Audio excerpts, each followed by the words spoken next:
의료 시스템의 문제점들이 이제 막바지에 다가오고 있다고 생각돼요. 극단적으로는 파국을 향해서 가고 있는 게 아닌가라는 겁니다. 수도권의 지하철 안.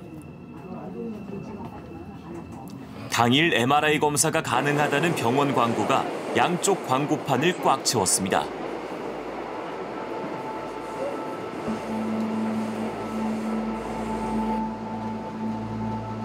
한 대 수십억 원에 달하는 MRI 장비가 동네 병원에 정말 있을까?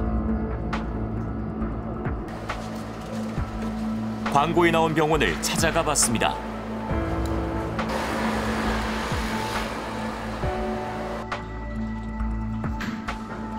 관절통을 호소하는 고령의 환자들로 북적거립니다. 인적 사항보다 먼저 확인하는 게 있습니다. 저희가 서류 챙겨드리려고요. 그런 다음에야 의사 진료가 시작됩니다. 엑스레이는 엑스레이를 몰라요. 허리랑 불가속 제가 체크 같이 해보고요. 영상 먼저 확인해서 다시 추가적인 설명을 드릴게요. 그런데 몇 가지 질문만 하더니 곧바로 MRI실로 안내합니다. 인체 단면을 촬영하는 고가의 MRI 장비입니다.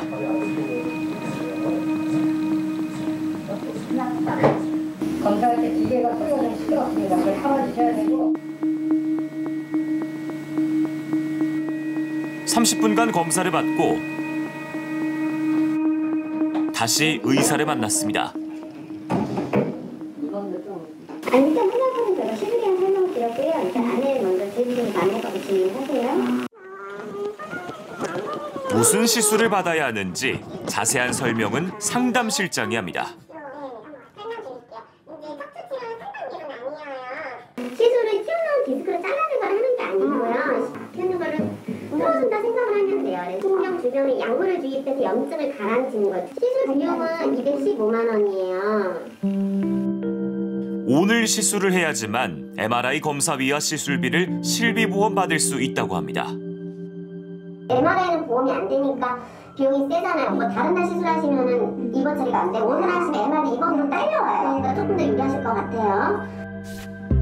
해당 병원은 종합적으로 판단해 입원을 결정하지 MRI 비용 청구를 위해 입원하는 경우는 없다고 밝혔습니다. 그러나 지켜야 할 감염 예방 입원 수칙은 건너뛰었습니다. 최근에 코로나 증상은 없으셨어요? 저희가 입원실이 3인실이라서 검사해야 되는데 괜찮으세요? 마치 마감 세일을 앞둔 판촉사원처럼 의료 쇼핑을 부추기고 있는 것 같습니다. 지금 종합병원도 아니고 동네 병원에서 이런 MRI 판촉 쇼핑이 일어난다는 게 보고도 믿기지가 않습니다. 의료법을 우선 보시면요. MRI를 설치하려면 병상이 200개 이상 되는 대형 병원에서만 원칙적으로 허용이 됩니다. 그런데 예외 조항이 있습니다. 보면 동네 병의원들끼리 합쳐서 병상이 200개가 넘으면 MRI를 공동 설치해서 함께 쓸 수 있도록 했습니다. 그런데 이게 왜 문제가 되냐 하면요. 병원들끼리 웃돈을 주고 병상을 사고 파는 부작용이 나오고 있습니다. 우리나라는 자유롭게 의료용을 한다는 게 문제거든요. 그러다 보니까 의원과 병원과 조합병원과 상급자병원 다 경쟁하는 구조로 돼 있다 보니까 의원도 그런 MRI 기계를 두고서 이렇게 과도한 촬영들을 하고 있는 겁니다.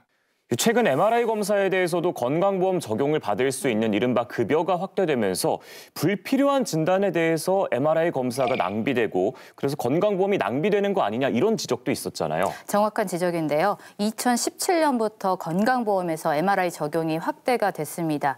뇌 질환 등의 의심이 돼도 MRI를 찍어서 건강보험 적용을 받을 수 있게 됐는데요. 이에 따라서요. 건강보험에서의 MRI 지출 비용이 3년 만에 11배로 급상승했습니다. 이용량도 2배나 늘었습니다. 그런데 방금 전에 본 상황에 따르면 또 동네 병원들에서 실손보험 처리를 하고 있었습니다.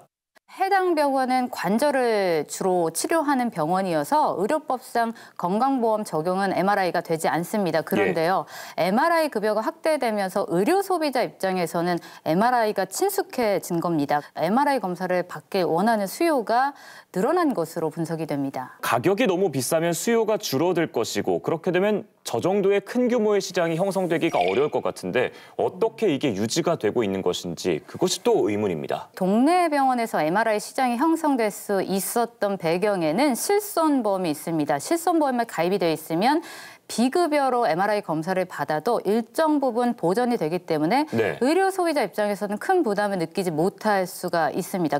그럼 얼마나 우리나라의 MRI 대수가 많냐 국제 비교를 한번 해봤습니다. 함께 보시면요. 예. OECD 평균은 인구 100만 명당 17대였는데 국내에서는 33.6대로 2배나 많았습니다. 네. 자, 정말 필요한 환자에게 좋은 진단이 이루어진다면 너무나도 다행이지만 아무래도 과잉 진료에 대한 우려, 그래서 보험료가 줄줄 새는 거 아닌가 이런 걱정이 안 들 수가 없습니다. 보험금이 낭비가 되면 매달 내가 내야 하는 보험료가 늘어날 수밖에 없습니다. 이번에 이 MRI 검사를 받은 청구서 내역을 함께 보시겠습니다. 이 MRI 병원에서도 총 64만 5천 원 가량이 청구됐는데요. 실손보험 영역인 비급여에서 60만 원이 빠져나갔고요. 의사 진찰료로 3만 1,500원이 나갔는데 이 비용이 바로 공적 재원인 건강보험에서 지출이 된 것입니다. 예. 결국에는 이렇게 과도한 의료 이용이나 이런 것들이 점점 많아지게 되면 보험료가 높아질 수밖에 없어요. 실손보험만의 문제는 아니고 건강보험도 똑같은 문제입니다. 더 큰 문제는요. 선량한 환자들 그리고 더 나아가서 우리 사회가 보호해야 할 어린 환자들까지 피해를 볼 수 있다는 점이었습니다. 취재한 내용 함께 보시겠습니다. 경기도 한 신도시에 있는 병원입니다.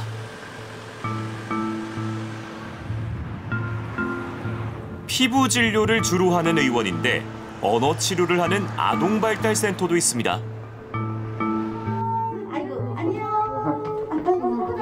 아이고 치료 받고 가는 거예요? 발달센터 따로 3, 4층, 3, 4층 요즘에 또 많이 시켜요. 맞아요. 그래서 많이 하더라고요. 네. 근데 안 하는 건 아니고 안 하는 건 문제잖아요. 여기서도 중요한 건 어린이 보험, 실비보험입니다. 수업 하나에 10만 원이어가지고 수업은 아니니까 자가 부담하는 거는 한 번에 2만 원 정도라고 생각하시면 돼요. 진단명이 있어야 돼요.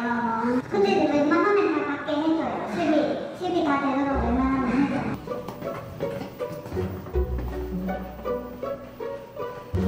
그런데 이 발달센터 어디를 둘러봐도 의사가 안 보입니다. 선생님들이 계시거든요. 그분들한테 가르치는 거고요. 발달검사랑 종합검사는 임상심리 전문가 선생님께서 따로 검사 일정 잡으시면 저희 센터에 오셔서 진행해 주시는 거라서. 이 병원은 가정의학과 전문의 등이 있고 언어치료사 등이 진료를 보조한다고 밝혔습니다. 한층 아래 피부 진료하는 곳으로 가봤습니다.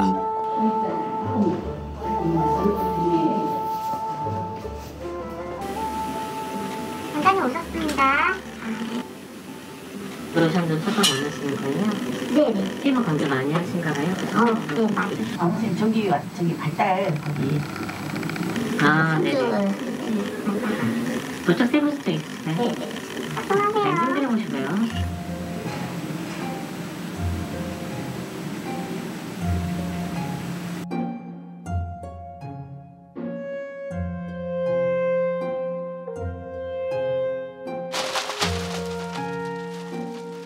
보톡스를 맞고 피부 관리를 받은 뒤 병원비는 22만 원이 나왔습니다. 20만 원은 실비보험 적용이 됐고 12,000원은 건강보험에서 빠져나갔습니다. 피부과와 함께 있는 영유아 발달센터, 정말 이상한 세트 진료입니다. 소아과 전문의가 없는 저런 영유아 발달센터가 상당히 많은 것 같습니다. 이번 취재를 하면서 주요 도시마다 저런 병원 부설 발달센터가 생겨난다는 것을 처음 알게 됐습니다. 요즘에 코로나19 때문에 영유아들이 마스크를 오래 끼면서 발달 지연 문제가 사회적으로 커졌지 않습니까? 그렇죠. 그래서 이런 병원들이 생겨나나 보다 처음에는 그렇게 생각을 했습니다. 발달 지연을 전문적으로 치료할 의사가 없는 피부 미용을 하는 곳에 저런 발달센터들이 나오고 있는 문제들이 생겨나고 있습니다. 얼마 전 부산에서는요, 무면허로 발달센터를 운영하다가 일당이 경찰에 적발되기도 했는데요. 그 피해는 고스란히 아동과 가족들에게 돌아갔습니다. 다음 달 진료비는 전부 다 청구해서 받아간 상태입니다. 다른 아이들과 마찬가지로 자라게 해주기 위해서 이 병원을 온 건데 이렇게 돼서 저도 제 아이한테도 되게 마음이 아프고.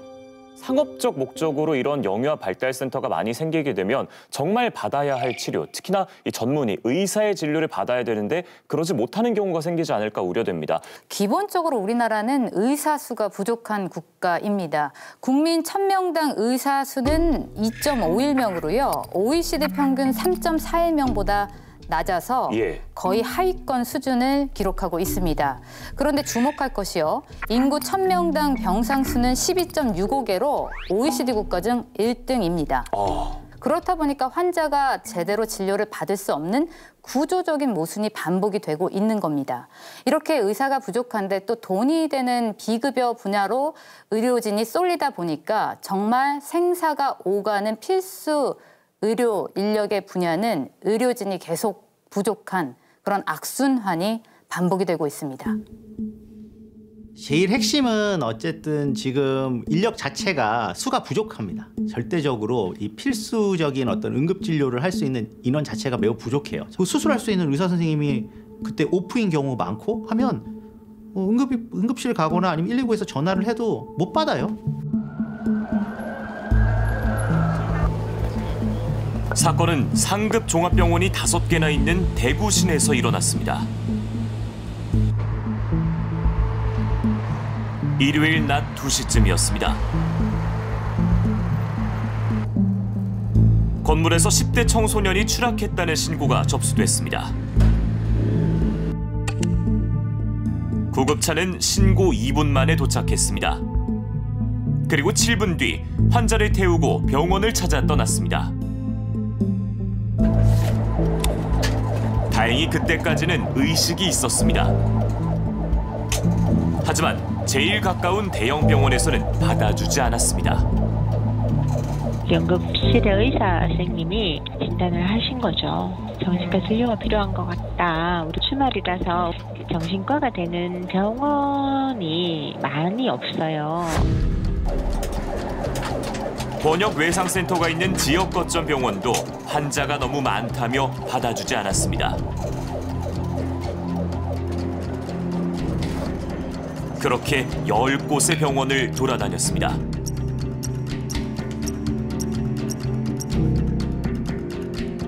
아무리 연락을 하고 받아달라고 한 군데 한 번만 전화한 게 아닙니다. 꼭 좀 받아주시면 안 되겠냐고 계속 물어봤는데도 똑같은 말만 계속 반복하셨습니다. 긴급 외상 환자를 받아주지 않은 병원들의 의학적 판단이 정당했는지 수사 중입니다.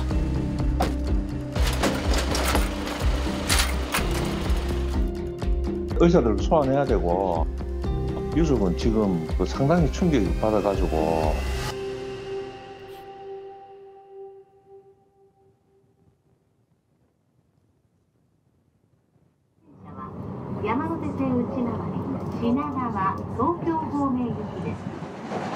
필수 의료 인력 공급 부족을 우리보다 먼저 겪은 일본. 대도시에서의 응급 의료 체계는 지켜나가려고 노력 중입니다.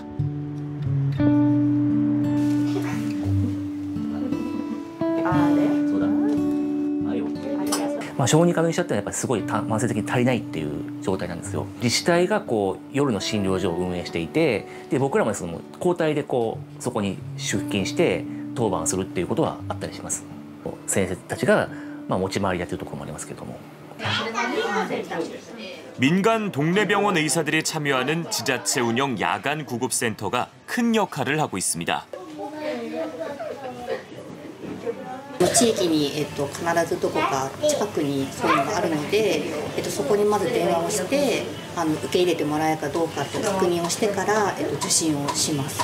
電話をして受け入れてもらえないってことは今までなかったので。 하지만 지역으로 갈수록 의료 자원 부족 현상은 심각합니다. 65세 이상이 인구의 30%에 육박하고 출생아 수가 80만 명 이하로 떨어져 의료 체계를 지탱할 청년들의 부담이 더 커질 것이란 어두운 전망이 나오고 있습니다.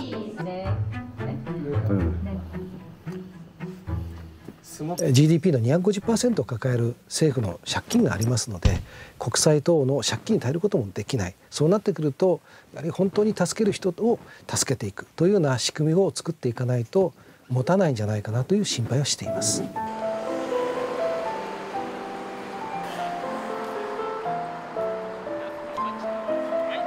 내가 노인이 됐을 때 건강보험 보장을 받을 수 있을까? 10년 전 5%대였던 건강보험료율이 7%대로 오르며 청년들의 부담은 커지고 있습니다.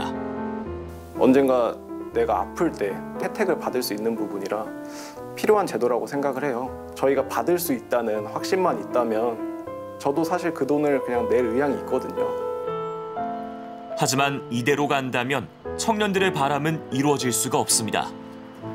병원이 안 받아주니까 임기 중에 심정지가 맞는 것으로. 지금은 사실은 이제 우리가 자원을 어떻게 배분할지를 생각해야 되는 규모의 나라인데 막상 정말 아픈 사람들이 갈 병원들이 계속 줄어드는. 시술 비용은 215만 원이에요. 지금 이 추세로 간다면 저는 대한민국의 의료 체계가 붕괴되지 않는다는 보장이 없을 것 같아요. 의료 진료 행태에 대한 규제, 의사를 많이 배출하는 거, 국회가 어느 정도 지금보다는 좀 더 큰 역할을 해야 되지 않을까.